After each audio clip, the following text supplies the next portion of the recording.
What's up, guys? Welcome to another Roguelike rundown. With me, your friendly neighborhood spoonerist. Today, we'll be playing Downwell, a game where you fall down a well.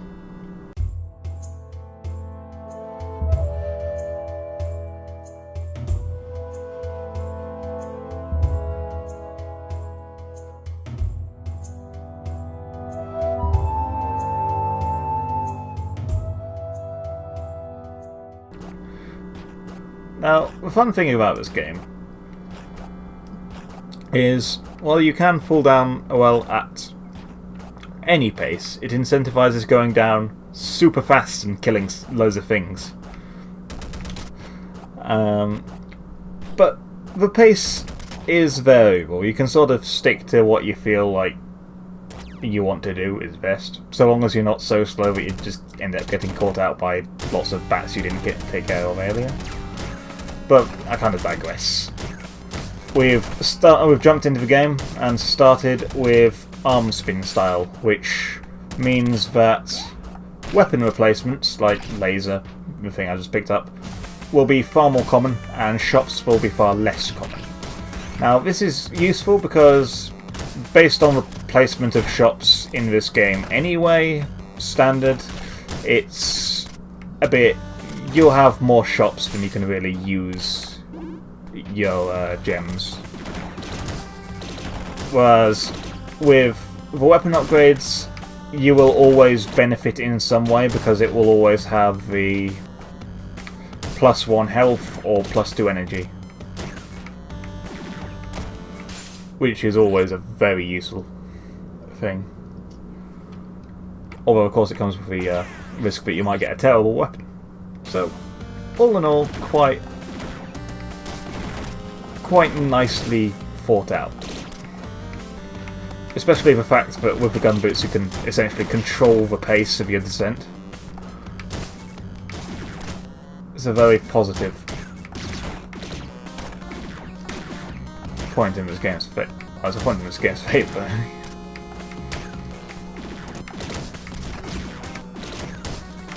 Oh, sorry if my commentary isn't exactly on point this time. This game is super focus heavy.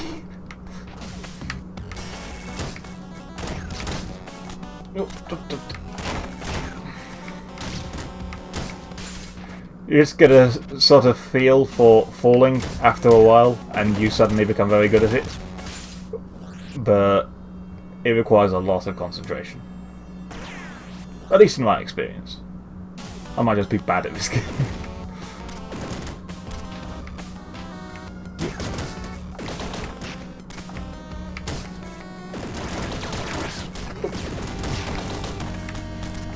So many explosions.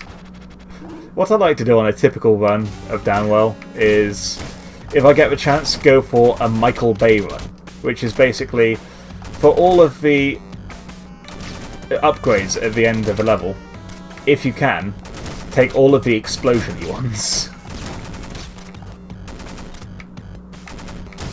Okay, now I'm going to have to start falling faster because I've missed too many creatures and they will come and bite me in the arse. Or in the head, really.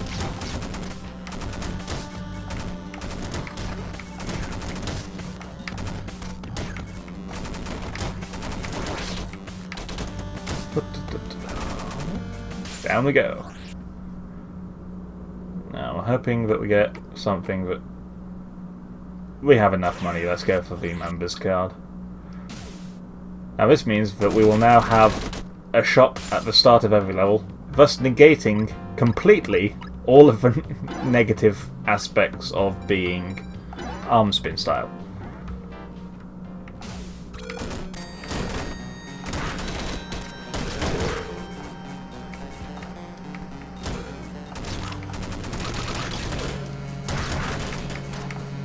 Exploding corpses tends to make things a lot easier to deal with, because otherwise, without explosions, you end up getting a lot of things that just don't die because you can't really position yourself particularly well to deal with them. So being able to shoot a corpse, which is obviously not where you are, very useful.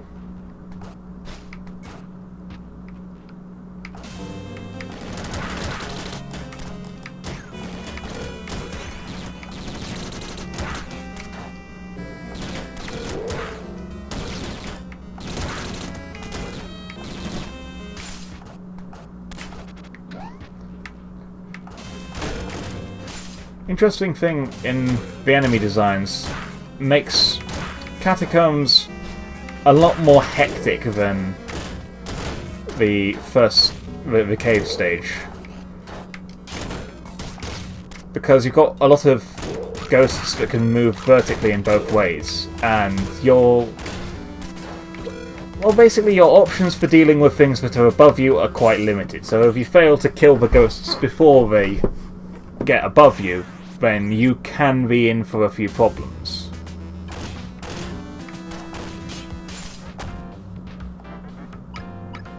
This basically incentivizes running a lot faster down, well, falling a lot faster down the cave system, or catacombs, which means you'll be forced into more risky situations.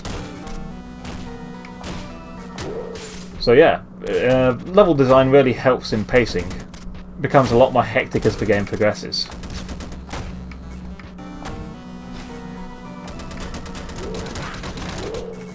And if we do get down into the third area,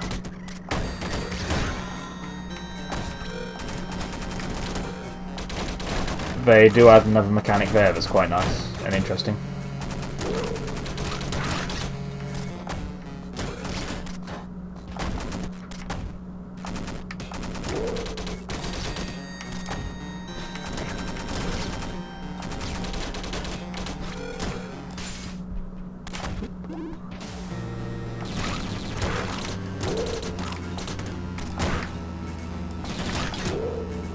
Yeah, no.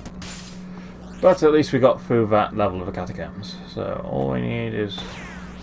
yeah, it's not a particularly great upgrade, but we didn't really have a good choice there. So all we need is some more health. That's fine. So long as we can manage to recover from...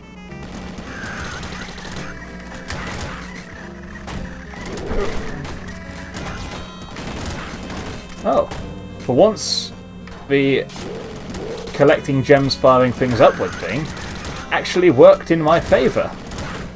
It's a very unreliable upgrade, but the fact that it worked does please me quite a lot. Oh no. Yeah, we messed up slightly there. Let's just quickly try and escape that. Whew.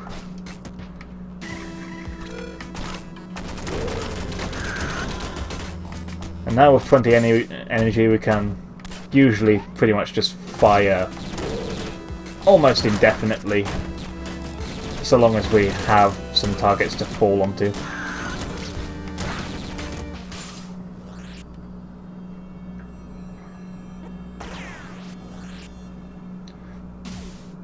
Now that was actually quite a difficult decision, despite the fact that I made it within a couple seconds.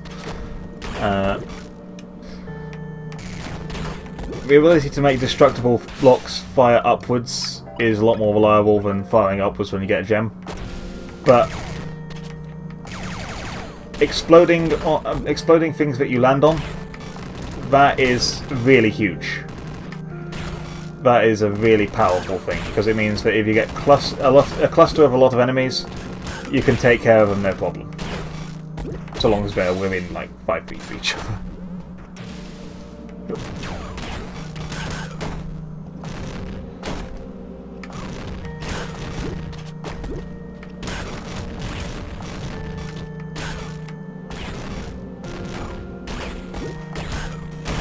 Oh no. I landed on the wrong thing. Crud. No, that ends our run. I'm sorry to say. We're off to a really good start there.